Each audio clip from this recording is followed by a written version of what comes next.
Germany world war 1 हारने के बावजूद इतना पावरफुल कैसे हुआ कि सिर्फ 20 साल बाद वो अकेला आधी दुनिया से जंग लड़ रहा था। 1918 में जब जर्मनी वर्ल्ड वॉर 1 हारा तो वो पूरी तरह तबाह बर्बाद हो चुका था। एक पीस डील ने उसे पूरी तरह तोड़ कर रख दिया था और इस डील का नाम था द ट्रीटी ऑफ वर्साय। इस डील के मुताबिक जर्मनी को अपनी जमीन का एक बड़ा हिस्सा छोड़ना पड़ा, अपनी फौज महदूद करनी पड़ी और दूसरे मुल्कों को बेपनाह रकम अदा करनी पड़ी। और इसका नतीजा ये निकला कि जर्मनी की इकोनॉमी कोलैप्स कर गई, कीमतें आसमान को छूने लगी, लोग खाने पीने की चीजें खरीदने के काबिल ना रहे। हालात इतने ज्यादा खराब हो चुके थे कि नोटों से आग जलाना लकड़ियां खरीदने से ज्यादा सस्ता था।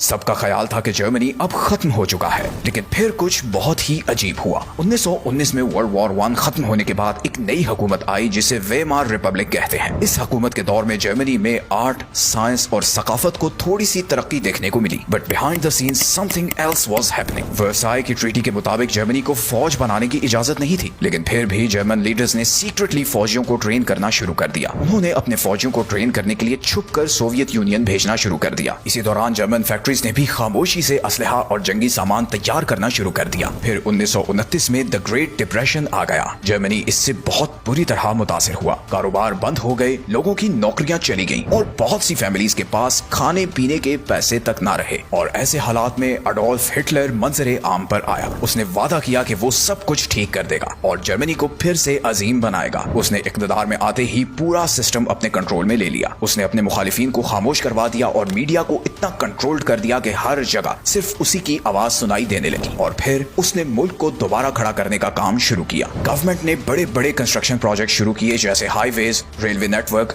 और फैक्ट्रीज बनाना शुरू की। इन मंसूबों से लाखों लोगों को रोजगार मिला और ऐसा लगने लगा जैसे इकोनॉमी संभलना शुरू हो गई है। इसी दौरान हिटलर ने सीक्रेटली जर्मनी की फौज फिर से तैयार करना शुरू कर दी। हालांकि ट्रीटी ऑफ वर्साय के मुताबिक ये मना था। जो फैक्ट्रियां पहले आम अशिया बनाती थी, अब वो टैंक, जहाज और हथियार बनाने लगी। स्कूलों में बच्चों को नाजी पार्टी के साथ वफादारी सिखाई गई और साथ ही में फौजी ट्रेनिंग भी दी जाने लगी।